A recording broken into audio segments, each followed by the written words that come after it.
In the second part of my series of chats with Tony Gorman, he explains how practice made perfect when it came to developing his reputation as a set-piece specialist. It was probably during my first spell at Coleraine that got a bit of a reputation as a free kick expert. Growing up, I was could always hit the ball quite hard, and it was always suppose remarked the fact that somebody, because I was quite small for my age, could hit the ball so hard, but there was an awful lot of practice went into it, and every spare minute was spent with a ball and down the local football pitch, and I suppose I got a lot of inspiration from watching football on TV and the 1978 World Cup in particular. There was a lot of fantastic goals during that World Cup, especially from the Dutch team, Arie Han, Johnny Rep, Ruud Krol, some fantastic goals and 25, 30 yards out.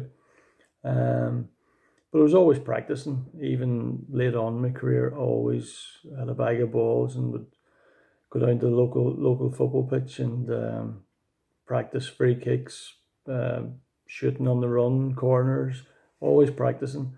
And I remember some important goals I scored and some memorable goals for myself. I remember the first goal I scored for Coleraine was down at Larne in a cup game early on in the season.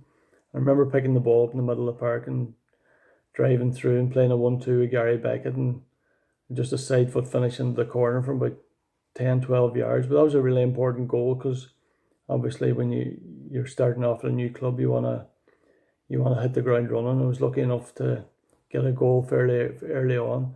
And probably another goal stands out for me, given the fact that I'd left Portadown, was probably the goal I scored against Portadown in the first league game.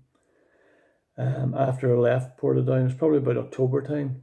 I think it was a throw in on the right that ended up, not sure who was up front at the time, might have been Cookie, and it was just flicked off to the side, and it just came on about 25, 30 yards first time, sort of from the right of the box, and it just flew into the goalkeeper's far right top corner, and really pleased, especially against Portadown, and given the fact that Ronnie felt it was no longer required for his team.